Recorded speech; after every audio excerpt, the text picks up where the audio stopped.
Hi, welcome everyone. We'll get started in just a moment as you all filter into the web room.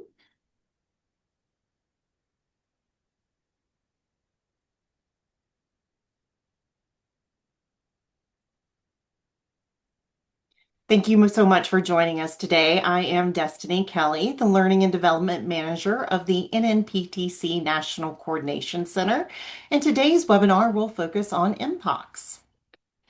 The NNPTC is made up of 8 regional prevention training centers, known as PTCs, and 2 national centers, including the National STD curriculum. We are funded to train clinicians in the diagnosis, treatment, and prevention of STIs. Each PTC also provides technical assistance to clinics and health departments. We have 3 resources relevant to today's Mpox webinar. The STD Clinical Consultation Network is a free online system where clinicians can submit complex STI questions, and an NNPTC expert from one of our PTCs will answer in 1 to 5 business days by phone, email, or even text. You might not know that you can upload non-identifying images to STD-CCN for assistance in lesion identification.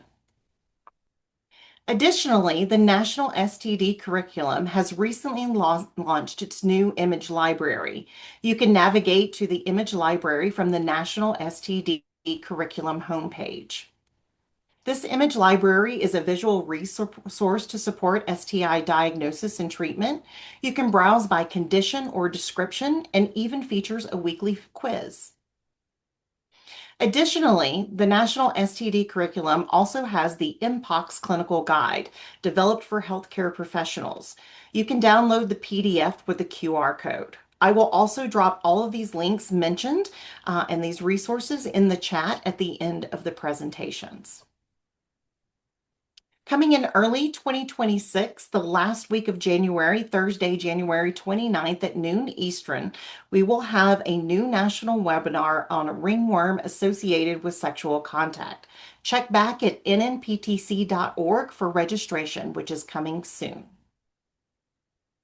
Our format today will include 1 hour of clinical presentation followed by 15 minutes of Q&A. Please use the Q&A function to ask your questions, not the chat. Our presenters today have been on the front lines of identifying and managing and treating some of the earliest cases of Mpox in the U.S. and continue today. They are Dr. Joseph Cheruby from the St. Louis PTC and Dr. Jason Zucker from the New York City PTC. Dr. Zucker is an adult and pediatric infectious disease physician and an assistant professor of medicine in the Division of Infectious Diseases at Columbia University Irving Medical Center. Dr. Zucker focuses on sexual health for adolescent community, both clinically and in research.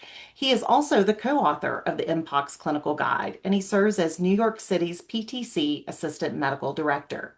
Dr. Joseph Cheruby is an assistant professor of medicine in the Division of Infectious Disease at Washington University in St. Louis. He also serves as the medical director of the Washington University St. Louis CDC Midwest Capacity Building Assistance Program, medical director of the Washington University St. Louis Prep Clinic, and associate medical director of the St. Louis County Sexual Health Clinic, and the medical director of the St. Louis STI HIV Prevention Training Center. I will now turn it over to my colleagues, Dr. Joseph Cheruby. All right. Thank you, Destiny, for that wonderful introduction. And hello, everyone. Thanks for having us. Jason and I are really excited about this talk because we wanted to provide some updates with respect to Mpox. There's been quite a few updates in recent weeks and a lot of questions circulating. And we just wanted to put our hat in the ring in order to kind of say, what we know, where we are now, and where we might be seeing this epidemic go in the future. And so that's kind of where we have structured this talk and how we have structured this talk. Also, just, fun fact, if on the previous slide, if it looks like Jason and I have changed a bit, that was pre-COVID. So that's what 2 pandemics does. These faces is what 2 pandemics does to a body. So it's fine. We're doing great. We're winning. So let's start off with where we are now and what's happened since 2022. So I'm going to go through year by year, basically, of the Mpox epidemiology, with respect to, how many cases we have seen throughout the years. Now, what I really want you to pay close attention to with respect to this epidemiology is the y-axis. Remember your like x and y-axis, that's the vertical axis from school days. But the reason why is because while some of these bumps may seem quite large, the y-axis shrinks quite a bit in future years. And so this was the Mpox outbreak that many of us were familiar with in 2022 that occurred in late summer. And you could see as the number of cases go up, the 7-day average also goes up. And that peaked around August 2022 and slowly came back down. Then with 2023, you could see the y-axis shifts. The highest point is around 15 in that on that axis. And you could see that we've still seen just like a smattering of cases. And many of us who have worked in this sphere would see like one or two cases every few months or so. But we would always keep wondering, hey, is this still circulating in the community? Is there still community spread? How can we make sure that we can decrease the likelihood of community spread. And that occurred especially from 2023 to 2024, which there we go. This is 2024's epi curve. And again, similarly, the highest point we saw 20 cases in a day. But again, just kind of this really steady flow of cases that pop up here and there. So where are we now in 2025? Let me just put this back. Sorry. In 2025, you can see that we've slowly started to see this like gradual rise, especially after the summer into the early autumn. Many local health departments started to try to re-up their Mpox responses because they were starting to see an increase in the number of cases. And I think that that was a valid thing to do. But again, you could see that the peak here was around 29 cases. And this is with the very fractured epidemiology data that we have currently. A reminder, unfortunately, a lot of our data is reliant on our local and state health departments. Many of us saw those health departments are underfunded or flat funded. And also, we were reporting to the CDC, which has been dealing with its own trials and tribulations as well. But, we can see that there has been an increase in cases compared to previous years. And I think this falls in line with what many of us are seeing on the ground as well. I know Jason has seen increase in cases on the New York side. Our colleagues in Chicago have also seen quite a few cases. And then us in St. Louis, we have also been seeing a little rise up in cases as well, mainly due to travel to those places. Now, I would be unremiss if I was speaking about Mpox and just focusing on the US. We have to also talk about what's going on globally. And the reason why it's really important for us to have a global viewpoint with respect to Mpox is because Mpox has historically affected places in Central and Western Africa. We know that to be the case, and it has never really gone away there. And I say this because I want to call out the fact that we can't just pretend that because the epi curve is coming down in our part of the world that we have all of a sudden been successful in treating Mpox. We have to have a global health viewpoint as well because we know patients travel. And when patients travel, they can carry diseases and they can spread through various different networks, including sexual networks, as occurred in the 2022 outbreak. But with continuing hovering of cases in the Democratic Republic of Congo and other places within Central and Western Africa, you will continue to see a rise in the number of cases. And you can see actually off to the right the number of cases that have jumped up in 2025 compared to previous years as well. So if we continue to ignore the cases that are occurring globally, then we can only expect to see these sporadic outbreaks pop up in other parts of the northern continents and the western continents as well. So with that in mind, what is all the hubbub these days? Why are people freaking out about Mpox? What is making the news?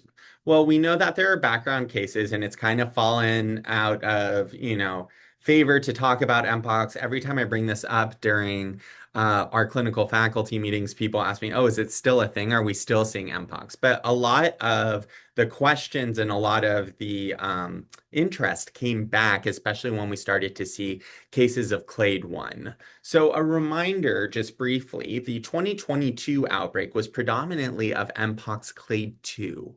And so when the way that people colloquially would speak about Mpox clade 2 was that it was the less severe form of Mpox.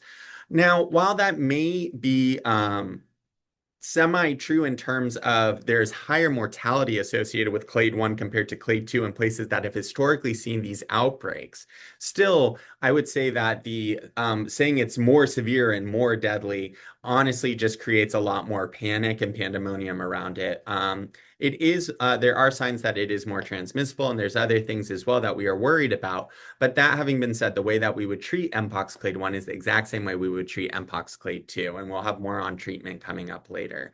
But there was a public health of emergent con there was a public health of international concern alert by the WHO that came out in August 2024 because there were outbreaks of clade 1, especially in parts of Central and Western Africa. And this actually caused us to have a HAN alert in September 2024. And so this raised a question for us quite a bit of like, hey, what's going on here? Are we detecting clade 1 and are we capable of detecting clade 1 cases here in the United States? And in fact, there were around 6 cases of Mpox clade 1 in the US at first, and that was linked to travel to Central and Eastern Africa. So we had a very clear link here, an epidemiological link between these travel cases and what we were seeing in the United States. But then several months ago, we actually saw 3 cases in California. And it was initially thought that these clade 1 cases were actually unrelated to one another. However, DNA fingerprinting done on these cases in California showed that they were related to a single case in August 2024. Sorry, that's a typo there. So, here's what we know. This is what was let out by the California Department of Health. There was community spread of a new type of Mpox, that's clade 1.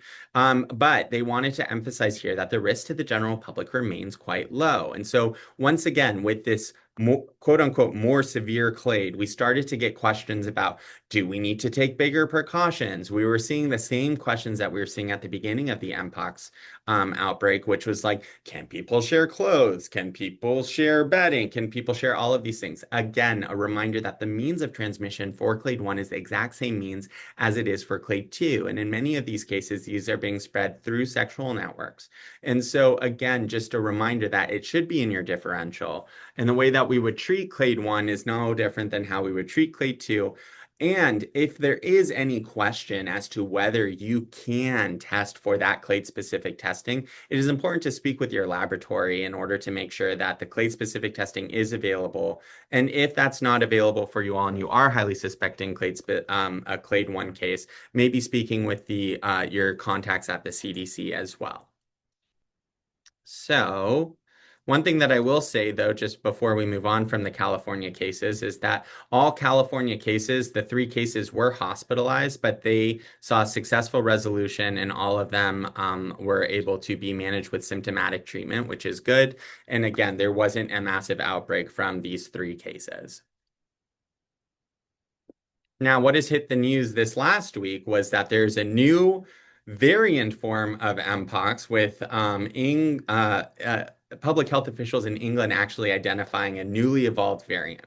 So once again, people started messaging each and every one of us in our respective groups and saying, what is going on with this new variant? How can a new variant pop up? But this is how pox viruses actually evolve. In fact, if you get 2 different pox viruses and they infect the same person at the same time, you're likely to see some form of recombination, an exchange of genetic material, and the creation of new pox viruses. And so this specific newly evolved variant was caught by a person who traveled to Asia, and it combined the 2 different virulence types. Now, why is that of concern? Well, right now we're not like sounding the alarm and freaking out, but what we would like to know is this new variant able to evade our vaccines more? Is it more likely to be able to evade the vaccine compared to other variants or previous variants of Mpox? And will it lead to more severe diseases, etc.? So that's something that we need to keep in the back of our minds. But just a reminder, Mpox is still occurring. Clade 2 still is occurring. We are seeing intermittent cases of Clade 1. Whenever there is a clade 1 outbreak, we are trying to do contact tracing in order to make sure where that clade 1 is coming from and to detect community spread of clade 1 as well. But this all goes back to we need it to be included in the differential for genital ulcer diseases. And that is our only way of detecting Mpox and being able to see if there is true community spread, able to see if there are an increased number of cases, able to report these cases and do contact tracing. So it all goes back to you, the clinician. And I really want to emphasize that here is that Mpox, if you're thinking about HSV or VZV or syphilis, you should also be thinking about Mpox, especially if you're seeing cases like proctitis as well. Please, please, please include Mpox in your differential. It hasn't gone away. We are still seeing it pass through various different sexual networks, and it needs to be on the differential for you to even think about it to be able to test for it. So, with that, I would like to speak briefly about the long-term effects of Mpox. This was a study looking at an Mpox cohort in Belgium, where they actually looked at the long-term effects of certain people who experienced Mpox. And you can see that the majority of the patients in this cohort were cisgender men. However, transgender women and cisgender women were also affected, as well as gender diverse and non-binary individuals. But the vast majority, over 90%, was among cisgender men, and those around 90% as well were MSM. There was a larger majority that were living without HIV, and you can see that with the people with Mpox, the majority of people had around 5 to 24 lesions, followed by 0 to 4 lesions. And the number of body areas affected, you can see that the majority had 0 to 1 lesion, 0 to 1 body areas affected, whereas many people had 2 to 3. There was a high rate of proctitis at around 34%, and there was tonsillitis or throat ache with 13%, urethritis at 7%, regional lymphadenopathy at 44%, fever and chills at 55%. And only 1% were hospitalized, with 1% having received tecovirimat as treatment. What I will say here, though, is what we wanted to emphasize with some of these images and what are the long-term effects of Mpox because we know when people get these diseases, you can get some very severe lesions, very painful lesions. But what is the long-term effect as the days go on? And you can see that sometimes these lesions take months to resolve, weeks to months to resolve. And you can see as well in the lesions on the right that there are some long-term scarring, and long-term on the left, you can see that chart that shows long-term regional pain within those affected regions. So again, just because someone has healed over does not mean that symptomatic treatment is no longer warranted. In fact, a lot of these people will continue to need symptomatic treatment for quite a long time, and their pain and their concerns should be taken seriously. Again, some of these lesions can be quite severe and can cause some disfigurement as well as scarring. And then the last thing that I want to talk about with respect to where we are is just a little bit of stigma coming back. I know that many of us, we've been saying Mpox during this whole talk. Many of us call the virus Mpox because the term monkeypox was thought to be quite stigmatizing and discriminatory. However, now the US government is reviving the term monkeypox, and on official websites from the government, you will see monkeypox instead of Mpox. So for us, we will continue to call it Mpox, but if you start to see monkeypox on official documentation, don't be surprised. There hasn't been much in terms of reasoning given to rename it monkeypox. However, what I will say is that one of the reasons why we switched to Mpox was to decrease stigma and discrimination against individuals who happen to be experiencing this disease.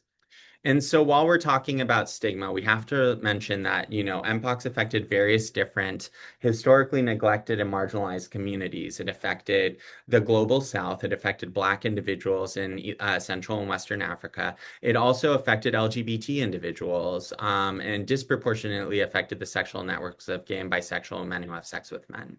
And so all of that allows for intersection of stigma to include things like anti-LGBT stigma, sex stigma, because because in this particular outbreak, there was a specific transmission route through sexual networks, STI stigma. And, if people got it from another means other than like close, household contacts, people would be like, oh, but I thought it was an STI. And so that would contribute to stigma and discrimination in and of itself. Systemic racism and the fact that we have seen a decrease in the uptake of vaccine and ability to test amongst Black and Brown communities compared to white communities. And we have seen the epidemiology shift because of that. There's also this idea of endemic feudalism. When we talk about cases of Mpox in places like Central and Western Africa, they will say it's endemic to those places. And when people think of endemic, they think that there's nothing we can do about it. When in fact, it was just within the last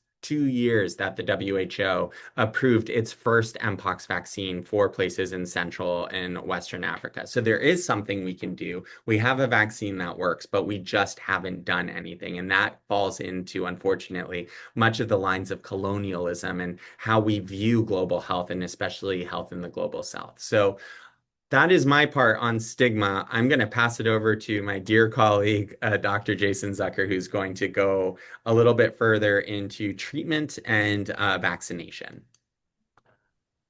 All right. Well, thank you for that, Dr. Cheruby. It's always hard to follow you. That was fantastic as always. But we're going to get started now by talking a little bit about therapeutics. And I always like to start by thinking a little bit about what we've learned or what we knew about therapeutics at the start of the outbreak in 2022, what we've learned since then, and then what we still need to learn. So, prior to 2022, we knew that there was a drug called tecovirimat that was approved for smallpox via the animal rule and available through an expanded access IND for potential cases. We knew that there was vaccinia with some potential benefit, vaccinia immunoglobulin with some potential benefit, and in vitro synergy between tecovirimat and brincidofovir. And there were concerns about tecovirimat having a low barrier to resistance. So I'm having a little issue with advancing the slides. Here we go. All right. So in terms of treatment, when managing a patient with Mpox, the most important thing we can do is provide supportive care. Most patients will fully recover with or without treatment. And so really our focus is on providing them with some good supportive care, as well as symptomatic treatment. There we go. As well as symptomatic treatment. Lesions can be extremely painful, and that pain can be quite debilitating. For localized pain, topical agents like lidocaine gels can help. NSAIDs or acetaminophen can address inflammation and discomfort. And in cases of more severe pain, particularly anal, rectal, or genital pain, gabapentin or even short courses of opioids may be required. Preventing bacterial superinfection is also critical, as this is one of the major side effects we see. So we need good wound care as well as close monitoring to avoid complications. We know that by combining supportive care, pain control, and infection prevention, we can actually dramatically improve patient comfort and recovery outcomes, which we'll see in one of the studies later. So while supportive care is sufficient for most patients, there are situations where medical countermeasures need to be considered.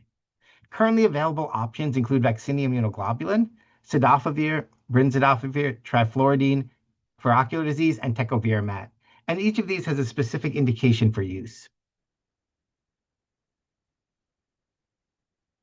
In terms of medical countermeasures, the CDC recommends medical countermeasures for people with severe disease, those at risk of severe disease, including those who are severely immunocompromised, with serious underlying skin conditions, pregnant patients, and pediatric patients, most commonly those under 8 or under 1 year of age.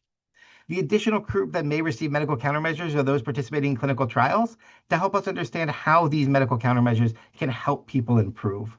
There is a lot of detail currently on the CDC website that outlines exactly what qualifies for those at risk of severe disease to try to better understand what patients need medical countermeasures. The first point I want to emphasize when we start talking about treatment, though, is that despite small genetic differences between clade 1 and clade 2, their viral life cycles are highly conserved. Because of that, we don't expect there to be any meaningful differences in treatment choice. And so any of the treatments we're discussing today, we would expect to work the same against clade 1 or clade 2. And so when we're talking about Mpox treatment, whether that's supportive care, antivirals, or immune-based therapies, we're really thinking about the same treatment framework for any clade that we may be exposed to. So we'll start with tecovirimat, the primary treatment used during the 2022 and forward Mpox outbreak.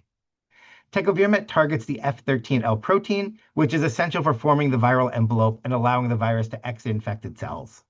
This is a pathway that's highly conserved across almost all orthopox viruses, including Mpox, vaccinia, cowpox, and variola. And this conservation is what makes tecovirimat effective as a broad spectrum orthopox virus treatment. What's important to know is that the drug was approved for smallpox via the animal rule pathway, meaning it only demonstrated efficacy in animal models. Human data before the outbreak was primarily limited to a safety study in 359 healthy volunteers, with only one serious adverse event that was not attributed to the drug. Prior to 2022, there was no randomized control trial data on efficacy in humans for Mpox. Despite that, tecovirimat was widely available through an expanded access IND and was used a lot during this outbreak. Just from May 2022 to July 2023, more than 7,000 patients in the United States received tecovirimat under the EA-IND program. We only were able to get back outcome forms for about 23% of those patients.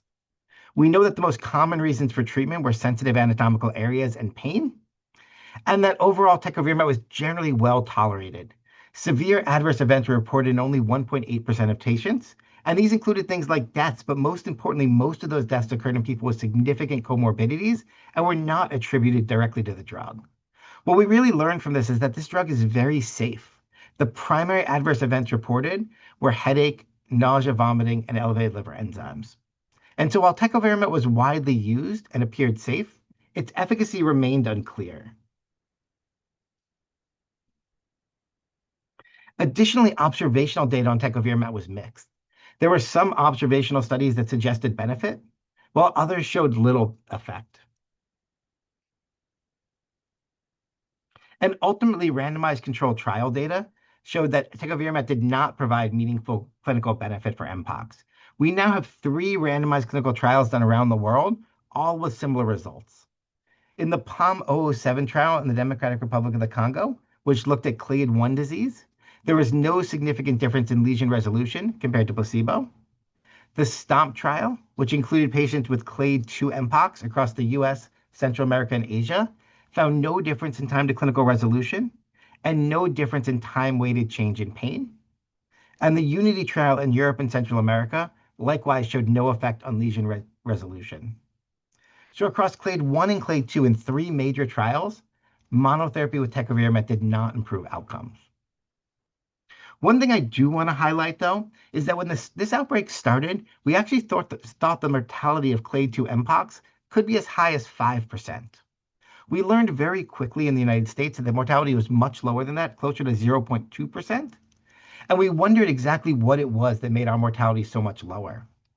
In the POM-007 study, we saw that mortality among enrollees was 1.7%, which was lower than background estimates in that setting.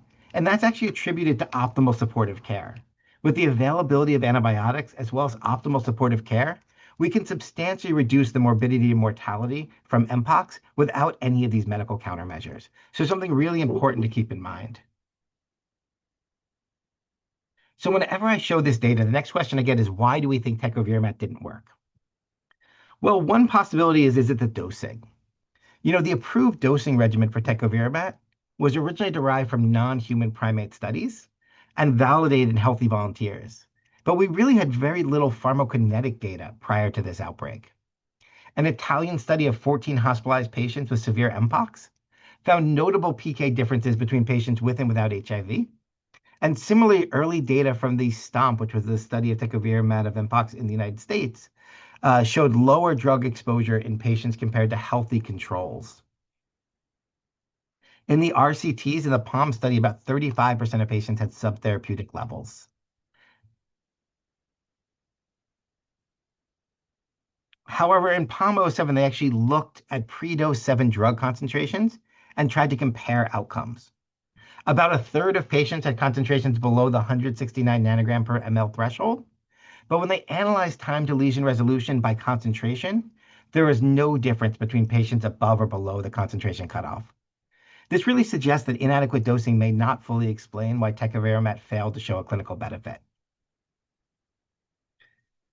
The second thing that sometimes comes up is the tecovirimat not work because of resistance. There's growing evidence of tecovirimat resistance. As we know, single amino acid changes can cause resistance, and we've been worried about the low barrier to resistance since the start of the outbreak. Oh, sorry. Using both genetic sequencing and phenotypic assays, investigators in this study in California looked at 96 isolates from 46 patients. All of these patients were severely immunocompromised and had received multiple courses of medical countermeasures, primarily tecovirimat, and many of the isolates actually demonstrated a resistant phenotype. What was really interesting in this study is that some patients with the F13 mutation found in routine surveillance who didn't have prolonged drug exposure had the mutation, but were phenotypically sensitive. This suggests that resistance can be driven by selective pressure in immunocompromised patients who are getting repeated or prolonged exposure to things like tecovirimat. However, we're also now seeing that tecovirimat resistance is not limited to just those who've received the drug. The possibility of transmitted resistance exists as well. And these were two case examples here, one among festival attendees in California and one across 5 states where phenotypic testing really confirmed tecovirimat resistance that was thought to be transmitted resistance. Together, these findings really show that resistant Mpox can emerge under selective pressure, but that it can also spread within communities, really raising the stakes for careful stewardship of our medical countermeasures.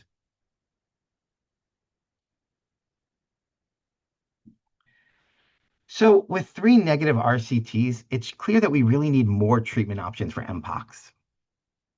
Vaccinia immunoglobulin is one option. It's currently licensed for the treatment of complications from vaccinia vaccination. It's available for Mpox through the CDC's Expanded Access IND program, although supplies are short and they have been out recently. It's important to note that there is no proven benefit specifically for Mpox, but case studies of treating progressive vaccinia, another orthopoxvirus, have been reassuring. Because of its high cost and limited supply, it's usually reserved for the most severe cases, especially in people who are immunocompromised, who may not be able to mount a strong antibody response on their own. It can also be considered for prophylaxis in exposed individuals when post-exposure vaccination is contraindicated or they're immunocompromised and it's unlikely to be effective.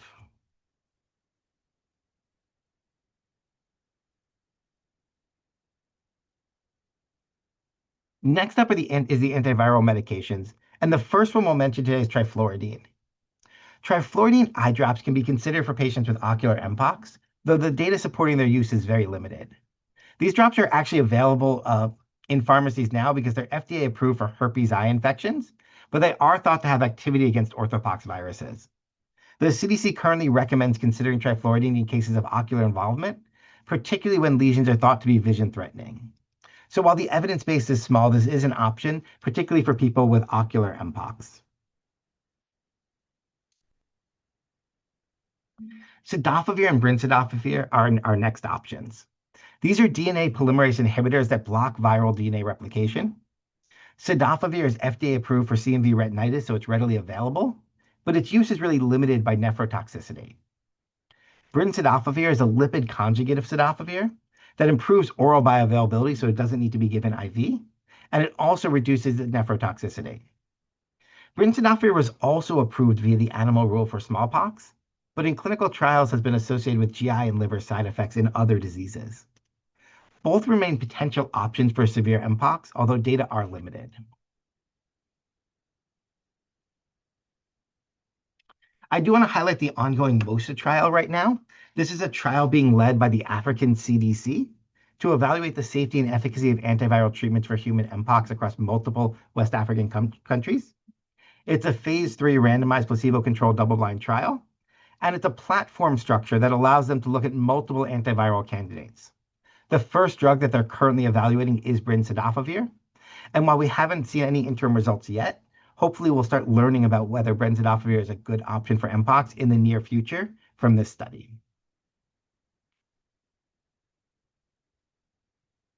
One of the other things to keep in mind is that we can also do injectable cidofovir, particularly for patients who have a smaller number of lesions or lesions confined to one area of the body. it's possible that intralesional cidofovir may be a benefit.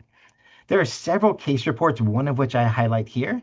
And this was a patient who had received multiple courses of standard medical countermeasure treatments, tecovirimat and brincidofovir, without improvement, and had a CD4 count persistently below 100 despite restarting antiretroviral therapy.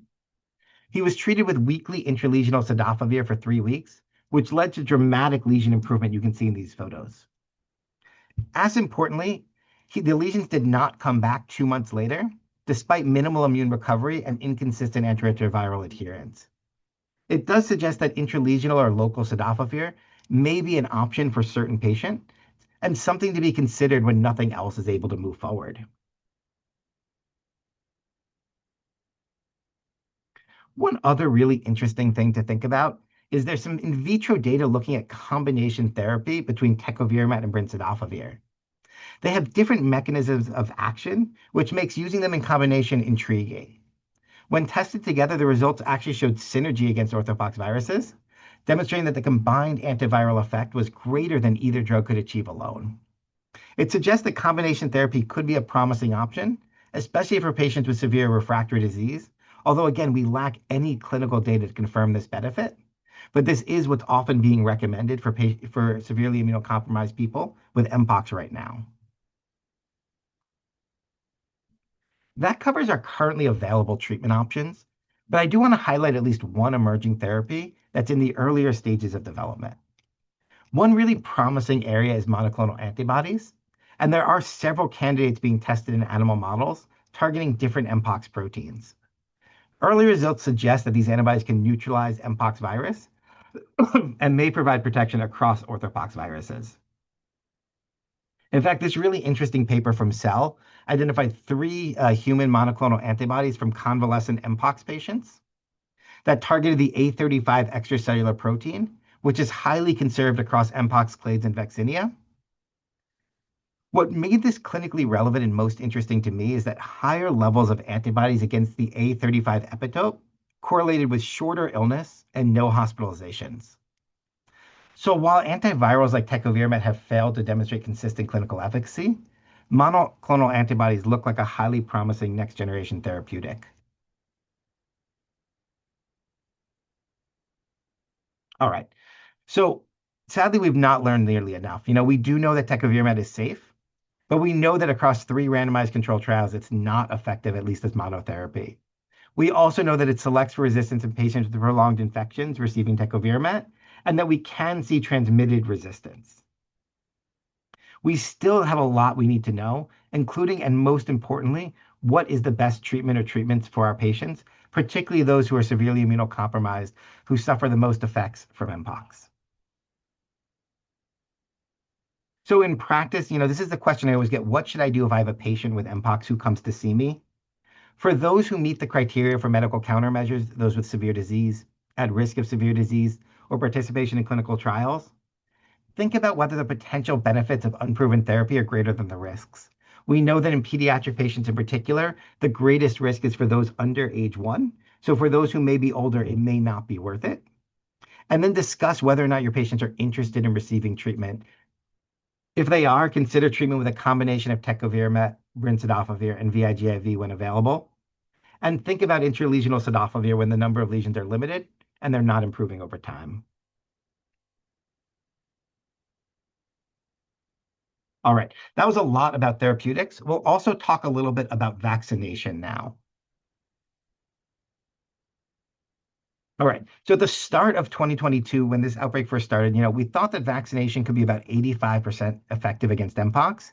And the modified vaccinia Ankara or MVA vaccine was approved for Mpox and available only through the Strategic National Stockpile. One of the major questions from the 2022 clade outbreak, especially when looking at the slides Dr. Cherubi showed earlier, is why did it collapse so quickly? And this slide actually pulls together just some, not even all of the evidence, that really behavior change was central to ending the 2022 outbreak. On the left, data from August 2022 shows that nearly half of gay, bisexual, and other men who have sex with men reported decreasing their number of partners, decreasing one-time sexual encounters, sex with partner met on apps or in venues and group sex, And a substantial percentage also reported avoiding sex venues and social events involving close contact, like dance parties and raves. On the right-hand side, a mathematical model from the UK supports this, suggesting the outbreak was initially largely controlled by the adoption of self-protective behaviors, and then vaccination only played a role later on, consolidating and sustaining those gains. And so we really do have a consistent story across surveys, outbreak data, and modeling that it wasn't herd immunity and it wasn't early vaccination. It was really rapid behavioral adaptation in the core population that stopped the outbreak. And that's something really important for us to think about very carefully, especially for future outbreaks and other things. We really need to partner with communities that are involved in these outbreaks because that's where the biggest gains will be made. And then vaccination can consolidate those gains later on. So now let's talk about vaccination. The MVA vaccine can be used for both post-exposure prophylaxis and pre-exposure prophylaxis. For PEP, it should be given as soon as possible after an exposure.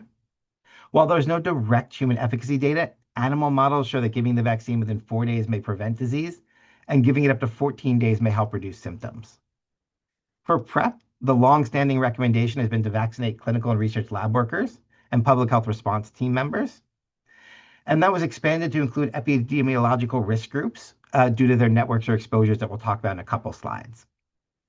It is important to remember that the Mpox vaccine is actually a vaccinia-based vaccine, not Mpox specific. And because orthopox viruses share a high degree of similarity, we would expect this to work across all orthopox viruses, including both clade 1 and clade 2 Mpox disease.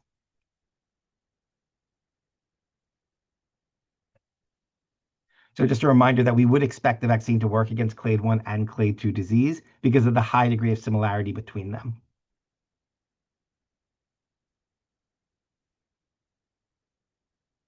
So data on post-exposure prophylaxis is extremely limited. There is one observational study that tried to address this by emulating a sequence of target trials, essentially creating a randomized trial each day after exposure. In their traditional multivariable regression, PEP effectiveness was estimated at 78%. But when analyzed using the target trial emulation, which helps correct for things like immortal time bias, the effectiveness dropped to less than 20% with a very wide confidence interval. And so while there are some signals of protection, the data on PEP effectiveness remains extremely limited. When it comes to vaccine effectiveness, I think the data is pretty clear. We're not going to get a randomized controlled trial at this point since we already have an approved vaccine, and there wouldn't be equipoise to move forward. Looking at observational data across multiple studies, one-dose effectiveness ranges from 36 to 86%, and two-dose effectiveness from 66 to 89%. While there's some variability depending on study design and outbreak context, the consistent takeaway is that vaccination provides strong protection, particularly after 2 doses. It's also important to remember, everybody, that just like with every other vaccine we have, vaccination doesn't just reduce infection rates, it also lessens disease severity. One of the big questions over the past couple of years has been about reinfection and infection after vaccination. A case series of 37 patients, 30 with Mpox post-vaccination and 7 with prior infection, found that those individuals had less severe disease, fewer confluent lesions, diminished mucosal involvement, reduced analgesia requirements, and fewer admissions, demonstrating the vaccine can help reduce the severity of disease. Supporting that, a study from California showed that people who received 1 or 2 doses of Jynneos, or MVA vaccine, had significantly reduced odds of hospitalization compared to unvaccinated patients. Again, vaccination protecting against severe outcomes. What's interesting is vaccination influences not only the severity, but also the presentation. In a Seattle sexual health clinic, looking at rectal and pharyngeal swabs from both symptomatic and asymptomatic patients, only 1.1% of patients had asymptomatic or subclinical disease, showing that this remains uncommon. But importantly, vaccinated patients were 4 to 12 times more likely to have asymptomatic rather than symptomatic infections. This suggests that vaccination may shift the clinical spectrum of disease, making infections milder or even asymptomatic, but also maybe explaining in part why transmission is continuing because people are having more subclinical disease. So who should get vaccinated? According to the current ACIP recommendations, the 2-dose vaccine series is for persons aged 18 years and older, At risk for Mpox is defined by the following criteria: gay, bisexual, and other men who have sex with men, transgender or non-binary who in the past 6 months have had one of the following: a new diagnosis of greater than one STI, more than one sex partner, sex at a commercial venue, sex in association with a large public event, sexual partners of persons with the risk described above, and persons who anticipate experiencing any of the above. I will add one personal recommendation is to really consider it for anyone who may ask you for vaccination. Just a reminder that not everyone may be comfortable disclosing all of these things. And so for people who come to you asking for Mpox vaccination, we really should think about making it available to them. There are some special circumstances I like to remind people of. Previous smallpox vaccination probably provides some protection, but not lifelong. Vaccination should be given to eligible people who were previously vaccinated against smallpox. Pregnancy is not a contraindication to vaccination. Individuals previously infected do not require vaccination. And vaccination is not recommended routinely for healthcare workers, given the effectiveness of routine infection prevention and control practices. All right, so our last and probably most controversial section. How long does protection last? I see Dr. Chirabi leaning forward for this one. So this slide pulls together two pieces of evidence that suggest that antibody levels fall fairly quickly, even after the two-dose MVA series. On the left is one from Kottkamp et al. In the New England Journal. And what they looked at is each person is a dot, measured a few months after dose 2. Most people still have detectable neutralizing antibodies, but the titers are modest, and there's a lot of variability by route of administration and HIV status. On the right is a news summary of follow-up studies presented at ECCMID that show that antibody levels can drop to low within months or less than a year after vaccination, especially in younger adults who are not historically vaccinated against smallpox. In contrast, older adults who had childhood smallpox vaccine tended to maintain higher levels. The key message here for clinicians really is that measured antibodies wane, sometimes quite a lot, but we don't actually know whether the vaccine has stopped working because antibodies are not necessarily the only correlate of protection. This slide actually shows how different countries are handling the booster question right now. And this is related to sort of sexual acquisition or close contact, not for occupational exposure. On the left is France, where health authorities are already recommending booster doses about 2 years after the primary series. And for people who are immunocompromised, their schedule effectively includes 3 doses total. In the middle is the UK. Based on modeling of long-term protection, they're assuming protection lasts roughly 10 years after the 2-dose series. Routine boosters are not broadly recommended yet, but for people with significant ongoing vulnerability, especially those who are immunocompromised, the UK uses a 3-dose strategy. And on the right is where the US is, where the CDC guidance is clear. The recommendation is no routine booster after the standard 2-dose series. So what does the science say about these recommendations? So this slide is what we know regarding long-term protection with MVIVN and what a booster actually adds. This was a cohort of about 170 healthcare workers in the DRC who received a 2-dose primary series and then a 3rd dose 5 years later. After the booster, they had a very strong recall response, roughly a 90-fold rise in neutralizing antibodies within 14 days, and vaccine-specific IgG remained detectable for over 500 days. In terms of clinical protection, about 5 years of follow-up in, around 1,000 healthcare workers, there was only one mild Mpox case, suggesting that the primary 2-dose series alone generated durable, real-world protection, even without boosting, and even 5 years out. Additionally, boosting is not without complications. Local reactions were more common after the booster, about 70% versus 30% after the primary series. And on the right is really the take-home message. The primary 2-dose vaccine induces durable B-cell memory greater than 5 years. Boosting increases antibodies, but not necessarily protection. And this is one of the reasons that routine boosters are not currently supported.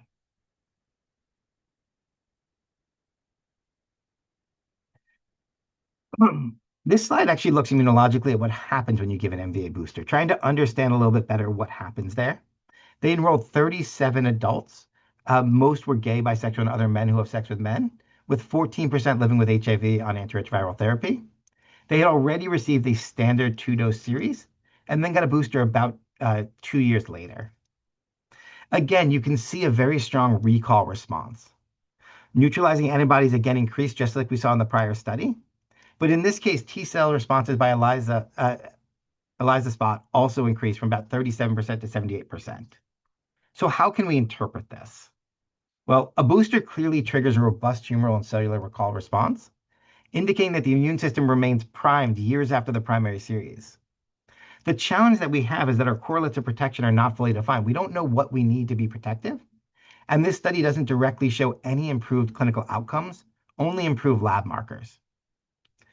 This data tells us that boosting works immunologically, but leaves the question of who actually needs a booster open, which is again why routine boosting is not yet recommended or not recommended at this time. So just as a summary of this, antibodies wane, but memory persists. Neutralizing antibodies wane by around 6 months, but immune memory is preserved.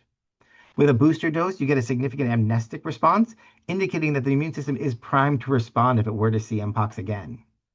When modeled, the duration of protection is greater than 5 years for one dose and 10 years for two doses. And for your patients, we would not recommend routine vaccination at this time, but we do need more research to determine if or at any point when boosters are needed. And so again, we learned that self-protective behavioral changes can be highly effective for a period of time, that vaccination is highly effective in preventing or attenuating Mpox. But we still don't know how long protection after vaccination lasts, how long protection after infection lasts, and if PEP really works. And so we have a lot more work that we need to do. As a reminder, where Dr. Cherby started us off with earlier, Mpox is certainly not gone. It's still here in 2025. And we'll have to see what happens in 2026, but I suspect that it still won't be gone. And with that, I'll stop and we'll take any questions. Excellent overview, Dr. Zucker. I had the easy job. Jason had to talk about all the science, and I got to watch his brilliance, which is always one of my favorite hobbies. So we have a couple questions in the Q&A. Shall we go through them? Let's do it. All right. So first question is advice for diagnosis in outpatient settings, including EDs, STIs, and clinics.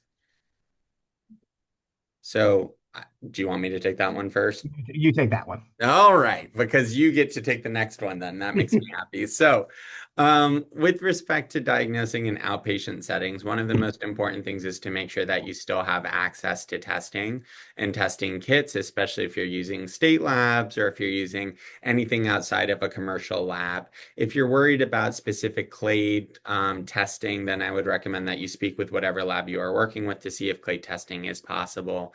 But again, possibly working with the CDC if you have a high suspicion for a clade 1 case.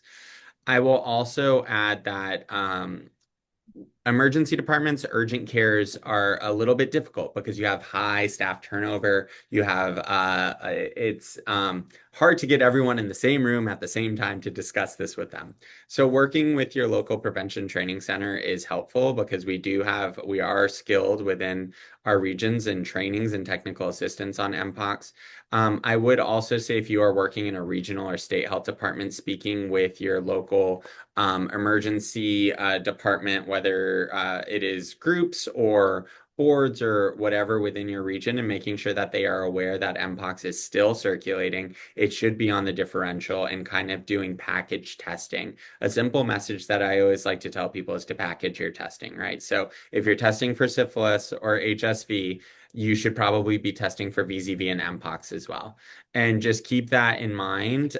Even if there's not as many cases circulating, and even if you don't see an Mpox case in several months, it is still going around, and you will catch a case or two every now and then. So please, please, please keep that in mind. But again, working with your local urgent care, emergency department organizations, your state level organizations, your state health departments to remind people that this is still there. They still need to test for it. And if they need any help, then organizations such as our prevention training centers are more than happy to step in and to provide training and technical assistance. All right, I'm going to ask you the next question, Jason. So, can you also comment on the protection that may or may not be provided for those of us vaccinated with ACAM many years ago? Yeah. So, it probably provides a small amount of protection, but not enough. And so what we're recommending is that people who are vaccinated in the past, if you've been vaccinated greater than 3 years ago, you get revaccinated. And so that's the current recommendation for that. Yeah.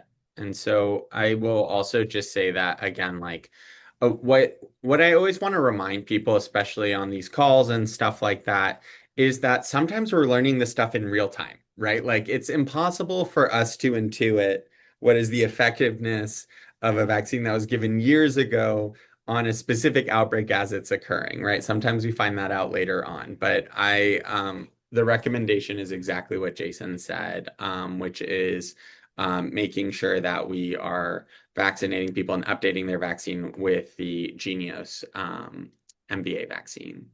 All right. How can providers obtain the vaccine? That is a very good question.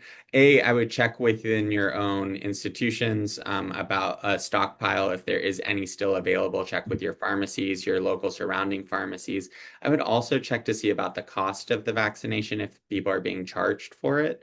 But also working with your local regional and state health departments as well if you don't have access to vaccine to seeing how you can make sure that that's ordered and continuing to vaccinate those um, that would most benefit from it. A reminder here, one of the questions that I most commonly get is what if someone received one shot but did not finish their second shot in the series? Do they need to restart their series? The answer is no, you just need that second shot. So you need two shots total. You do not need to restart from square one. So the next question, Jason, have there been any patients that test positive but had no symptoms or outbreaks? So yes, so in the study I showed from the Kings County, there were a small number, less than 1% of people who tested positive but did not have any symptoms at the time. Those people were significantly more likely to be vaccinated. And so one of the things that we do suspect is that vaccination may result in an increase in subclinical Mpox, which is great. The other thing to keep in mind is that some patients may have such mild disease that they don't notice it. We've noticed with vaccinated patients that sometimes they're coming in just for their regular scheduled appointment. And oh, by the way, I have this painless lesion on Hmm. my genitals, and we'll swab it and it'll be Mpox. And so certainly vaccination has changed the way this disease presents, making it much less painful, much less severe, and in some cases maybe completely subclinical. And I want to emphasize that for a second here, because oftentimes when we're talking about vaccine, we're talking about prevention. But the fact is that the vaccine is exquisitely effective in preventing severity of disease, right? And so, like Jason, I've seen cases where people have come in and completely are like, oh, this is a painless lesion. They thought it was a wart or something. So don't use, similar to syphilis, similar to HSV, don't use pain as a ruling in or ruling out factor as to whether something is Mpox or not. We've had patients with complete painless lesions that ended up being positive for Mpox. So again, keeping it in the differential package testing is really, really important. Oh, I love this question. Are we still advised to use full airborne precautions when collecting samples? You get to take that a first shot at that one, Jason. I've decided. CDC's on the line, Jay. You're going to get me in trouble. Okay, so the current recommendation for seeing a patient with Mpox is to use PPE that includes eye protection and N95 gown and gloves. It does not require a reverse isolation room like you would for tuberculosis, but does require an N95 respirator currently. There is a really nice review that I will post in the chat about this, and then I will just leave it there. I will just say this as well with respect to infection prevention. The way that infection prevention works is that you start with the most severe infection prevention modality, and then it slowly wanes backwards into um, less likely to have airborne precautions, less likely to have droplet precautions, et cetera, et cetera. Um, as far as we know, there have been very, very, very, very, very few instances, if any, of airborne transmission. That having been said, we don't have enough data to warrant decreasing the intensity of our infection prevention PPE. So until that data comes out, we always follow CDC, and their guidance with respect to, again, you want to make sure you have eye protection. You want to make sure that you have an N95 and gown and gloves. We no longer have Genius vaccine in our area. It's still widely available, and should we be vaccinating those that were not vaccinated in 2022 in the absence of rare cases? Yes. The answer is that most people who you feel would benefit from a vaccine, you should receive a 2-dose series of vaccine. Even though cases are not as necessarily severe, or we are not seeing as many cases, it is still circulating. And I will also say that this is largely, at least in St. Louis, and I can guess it's in other areas as well, this is largely circulating amongst underserved populations, including our Black and Brown MSM populations. And so, again, trying to emphasize vaccine equity, increase vaccine confidence, but also speaking to people and saying, like, hey, if you're having new sex partners and you haven't been vaccinated before, making sure that you get access to vaccine is important. And again, working with your state and local health departments is going to be your best bet of getting access to vaccine. And then, of course, you can always reach out to the CDC with respect to that as well. So I'll just add one thing to that, Joe. Yeah. In most jurisdictions, about 3/4 or so of infections are among those unvaccinated. And Yeah. so it is really important that we make sure we vaccinate people who weren't previously vaccinated, not just those who are underserved, but also we're now 3 years in and we have a whole new generation of people having their sexual debut. So don't Yeah. forget about our younger people who may be 19, 20 now, and were maybe 16, 17 without access to vaccination previously. I will also just, and I love Jason for always bringing in our younger folks who we also should never assume are not sexually active. But I also want to emphasize here, we are back in a situation where we may not have unlimited vaccine availability in many jurisdictions. And so I want you to hear what Jason and I have said, but especially Jason through that overview. You do not need a booster right now. The protection is at least 5 to 10 years. It is really effective in preventing severe disease. But please, please, please, we've heard on multiple webinars before that, oh, you should just go get a booster, or, oh, this is anti-LGBT thing. As a member of the LGBT community, I can tell you the data says what it says, and the data doesn't lie. The data right now does not support the need for a vaccine booster. And so please, please, please try your best to emphasize vaccine for those who would benefit the most from it, those who are unvaccinated, those who have yet to receive vaccine. That's where our priority should be instead of vaccinating, I'm going to call it out, white gay men over and over and over again, because they always have access way more than our brown and black community. So I was tasked with the stigma portion of this conversation.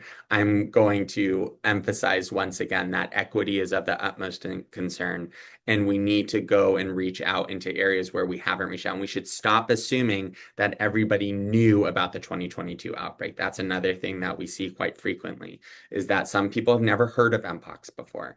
And so it is our job to continue to speak about it.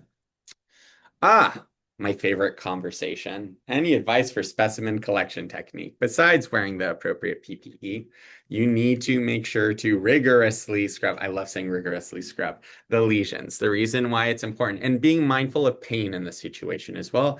I do have to emphasize this. There are painful lesions oftentimes in people's genital regions. So please don't just like stab it and all that stuff. Be mindful. Talk to your patients, make sure that they are okay. But at the same time, you need enough human DNA as a control to the orthopox virus DNA. So when it comes back as indeterminate, that points more towards an improper specimen collection technique. And so again, it's a dry swab. You want to make sure to get enough of it. Please do not unroof the lesions because there has been transmission through, like, again, needle sticks or scalpel sticks or anything like that. Just leave the lesions as they are. Wet lesions are best. And also, I would emphasize to do a thorough skin exam, especially in patients with proctitis where lesions may not be as clearly present. Please, please, please do a thorough skin exam. You'd be surprised where some of these lesions do pop up. And then is there asymptomatic transmission? Jason. Yes. So we didn't cover it in today's webinar, but there's some data from Belgium and one other country where they actually investigated this and using contract tracing were able to identify both asymptomatic transmission and pre-symptomatic transmission as separate Hmm. entities. So we Yeah. do know that people can transmit both before they have symptoms and that some people can transmit and never develop symptoms at all. I will, yeah, along those lines, the incubation period is longer than so people start to shed virus before the incubation period is up and they develop symptoms. And Yeah. so this is a perfect reason why, those of us who have studied epidemiology and outbreaks and all of these things, this is a perfect storm for that, right? You have a disease that can be spread before you even know you have symptoms. And so that's kind of why the outbreak was able to take off in the way that it did previously. So, yeah, it's great. And then I will ask a question just real quickly. Jason, how long do you tell patients not to have sex after their treatment resolution or after their resolution of their symptoms? So the general rule of thumb is to try to avoid sexual contact until the lesions have scabbed over, the scab has fallen off, and there's new, fresh skin underneath it. And that's the general recommendation we make to people. We also will take a harm reduction approach when needed, though, and talk about other things that you can do that won't involve those particular body parts that may have lesions on them. Very good. Yeah, same here. And then I always tell people because people do isolate, and that can also be a source of self stigma. It could be, I want you all to think about you being told that you should avoid your household contacts, that you should keep your lesions covered. You're in a lot of pain with painful lesions in your genitals and all of that stuff, and you're already facing your self stigma and STI stigma and all of that stuff. I want you all to imagine that for yourselves and understand what our patients are going through. Again, I think that there are different ways that we can have these conversations. And I always tell my patients, as long as your lesions are covered and once they scab over and you get new skin that is healthy, then you should be fine. But also, if the lesions are covered, you don't need to worry too much about transmitting to other people. I will say with household contacts, I always tell them to just launder their own clothes and bedding separate from other people, just again as a precaution due to those cases. Oh, Andrew's coming up with some great questions today. So do you have any infection control guidance for patients who may not be able to isolate well or as long as we might like?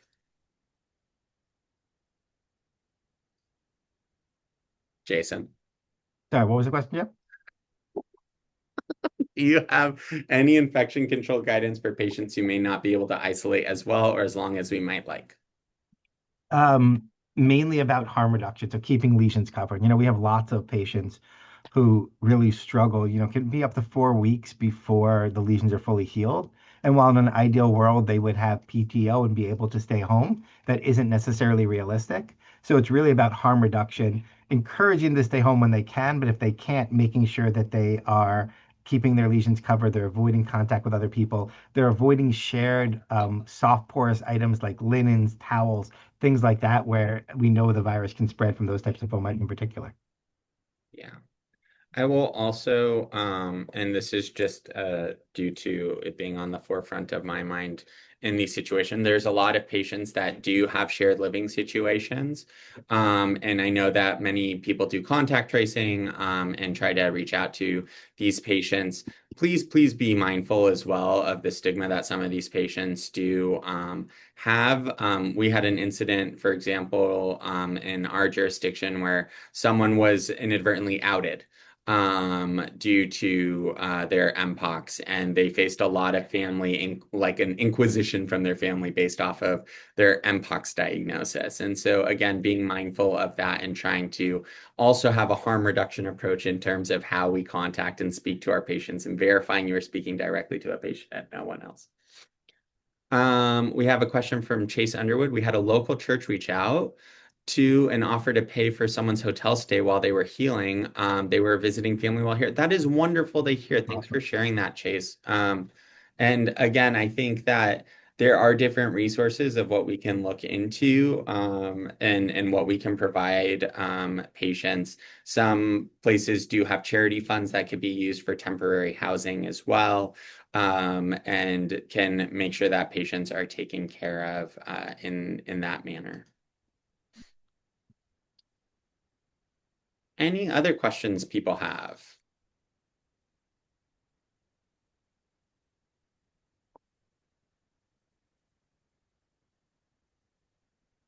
At this time, it doesn't look like we have any other questions. I would just like to thank our panelists, Dr. Jason Zucker, Dr. Joseph Cheruby, for your expertise in Mpox.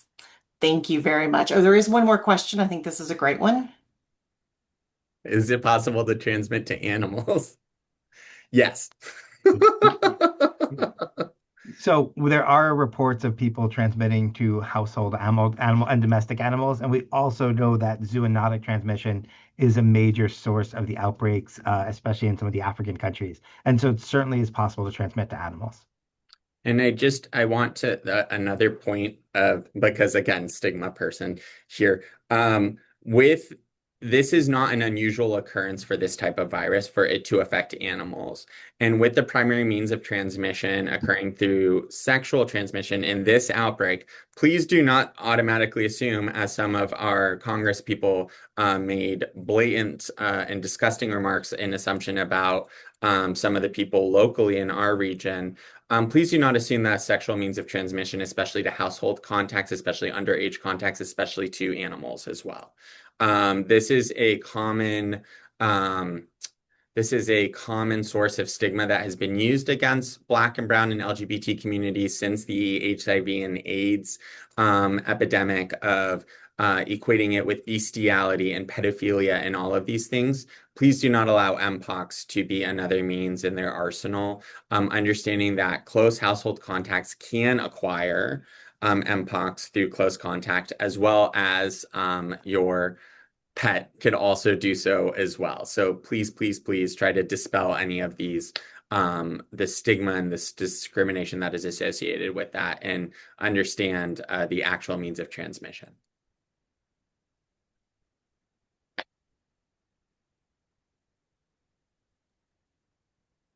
Right, looks like that is our last question. Thank you all so very much for joining us. We will be having a webinar on January 29th on ringworm that is associated with sexual contact. That registration is not open yet, but please check back at nnptc.org. The next couple of weeks, we will have that up. Also, drop the links in the chat. So we have STDCCN and the Mpox guide. Thank you all so much for your time.